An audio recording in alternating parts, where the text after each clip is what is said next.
গত 12 ডিসেম্বর 2025 দুপুর আনুমানিক 14:20 ঘটিকার সময় পল্টন থানাস্থ বিজয়নগর বক্স কালভার্ট এলাকায় মোটরসাইকেল আরোহী দুর্বৃত্তের গুলিতে ইনকিলাব মঞ্চের মুখপাত্র জনাব শরীফ উসমান বিন হাদি গুলিবিদ্ধ হন।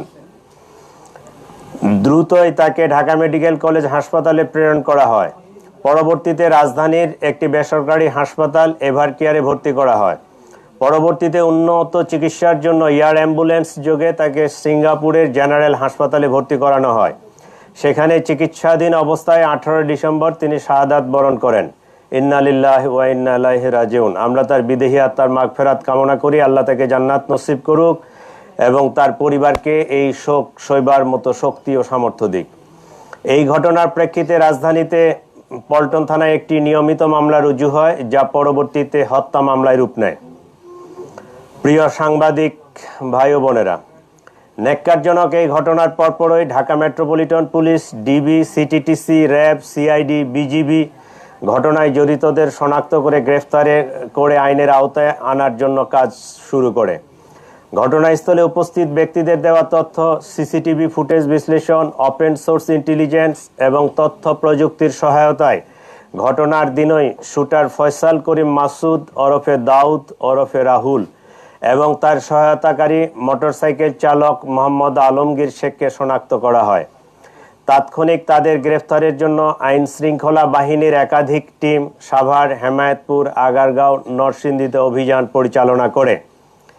ধারাবাহিক অভিযানের অংশ হিসেবে ডিএমপির একটি টিম ময়মনসিংহের হালুয়াঘাটের সীমান্তবর্তী এলাকা পর্যন্ত অভিযান পরিচালনা করে। প্রিয় সাংবাদিক বৃন্দ, আপনারা জানেন এই ঘটনার সাথে জড়িতদের আইনের আওতায় নিয়ে আসার জন্য আমরা যথাসাধ্য চেষ্টা করছি। ইতিমধ্যে সংশ্লিষ্ট মামলাটি নিবিড় তদন্তের জন্য ঢাকা মহানগর গোয়েন্দা পুলিশের নিকট হস্তান্তর করা হয়েছে।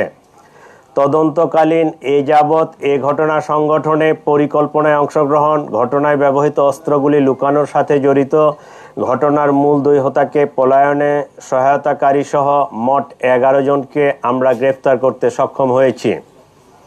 গ্রেফতারকৃতরা হলো হুমায়ুন কবির, ফয়সালের বাবা; হাসি বেগম, ফয়সালের মা; শাহেদা পারভিন সামিয়া, ফয়সালের স্ত্রী; ওয়াহিদ আহমেদ শিপু, ফয়সালের শ্যালক; মারিয়া আক্তার লিমা, তার বান্ধবী; মোহাম্মদ কবির, নুরুজ্জামান নোমানী ওরফে উজ্জ্বল, সিবিয়ন দিও, সঞ্জয় চিসিম, মোহাম্মদ আমিনুল ইসলাম রাজু, আব্দুল মান্নান। এই 11 জনকে আমরা গ্রেফতার করেছি। এই ঘটনায় জব্দকৃত উল্লেখযোগ্য আলামত সমূহ হত্যাকাণ্ডে ব্যবহৃত 2টি বিদেশি পিস্তল, 52 রাউন্ড গুলি, ম্যাগজিন, ছোরা; হত্যাকাণ্ডে ব্যবহৃত মোটরসাইকেল ও ভুয়া নম্বর প্লেট, যে নম্বর প্লেটটি অপারেশনের সময় লাগানো ছিল; ঘটনার সময় ওসমান হাদিকে বহনকারী অটোরিকশা; ঘটনাস্থল থেকে হত্যাকাণ্ডে ব্যবহৃত গুলির খোসা, ভিডিও চিত্র, সিসিটিভি ফুটেজ ও অন্যান্য আলামত; প্রায় 53টি অ্যাকাউন্টের বিপরীতে 218 কোটি টাকার স্বাক্ষরিত চেক। প্রিয় সাংবাদিকবৃন্দ, তদন্তে প্রাপ্ত তথ্য, বিভিন্ন গোয়েন্দা সংস্থার প্রতিবেদন, গ্রেপ্তারকৃতদের দেওয়া জবানবন্দি পর্যালোচনা করলে দেখা যায় ফয়সাল ও আলমগীর ঘটনার পরপরই ঢাকা হতে সিএনজি করে আমিন বাজারে যায়। পরবর্তীতে তারা মানিকগঞ্জের কালামপুর যায়। সেখান থেকে পূর্ব পরিকল্পনা অনুযায়ী একটি প্রাইভেট কারে করে ময়মনসিংহের হালুয়াঘাটে পৌঁছে। ঘটনাটি তাদের পূর্ব পরিকল্পিত ছিল। এই জন্য আসামিদেরকে চিহ্নিত করার পূর্বেই তারা সীমান্ত পাড়ি দিতে সক্ষম হয়। হালুয়াঘাটের পূর্বে মুন ফিলিং স্টেশনে জনৈক ফিলিপ এবং সঞ্জয় তাদেরকে গ্রহণ করার জন্য অপেক্ষা করতে থাকে। ফিলিপ তাকে সীমান্ত পার করে ভারতের মেঘালয় রাজ্যে জনৈক পুত্তির নিকট হস্তান্তর করে। পুত্তি এক ট্যাক্সি ড্রাইভার স্বামীর কাছে তাদেরকে হস্তান্তর করে। স্বামী মেঘালয় রাজ্যের তুরা নামক একটি শহর আছে, সেই শহরে তাদেরকে পৌঁছে দেয়। আমরা ইনফরমাল চ্যানেলে মেঘালয় পুলিশের সাথে যোগাযোগ করে যেটি জানতে পেরেছি, তারা ইতোমধ্যে পুত্তি ও স্বামীকে গ্রেফতার করেছে। আমরা সন্দেহ করি আসামিদ্বয় অবৈধ পথে সীমান্ত পাড়ি দিয়েছেন।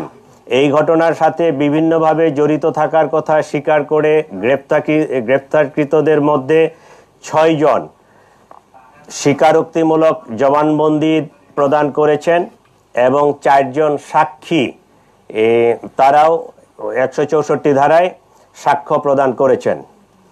প্রিয় সাংবাদিকবৃন্দ, চাঞ্চল্যকর এই ঘটনায় রুজুকৃত মামলাটি অত্যন্ত গুরুত্বের সাথে আমরা তদন্ত করছি। গ্রেপ্তারকৃতদের কাছে পাওয়া তথ্য, সাক্ষীদের জবানবন্দি, উদ্ধারকৃত আলামত পর্যালোচনা ও সার্বিক বিবেচনায় মামলাটির তদন্ত শেষ পর্যায়ে রয়েছে। আগামী 7 থেকে 10 দিনের মধ্যে আমরা চার্জশিট প্রদান করতে সক্ষম হব ইনশাআল্লাহ। সরকার ইতোমধ্যে দ্রুত বিচার ট্রাইব্যুনালে মামলাটি নিষ্পত্তি করার ঘোষণা দিয়েছে। সেই লক্ষ্যে আমরা কাজ করছি।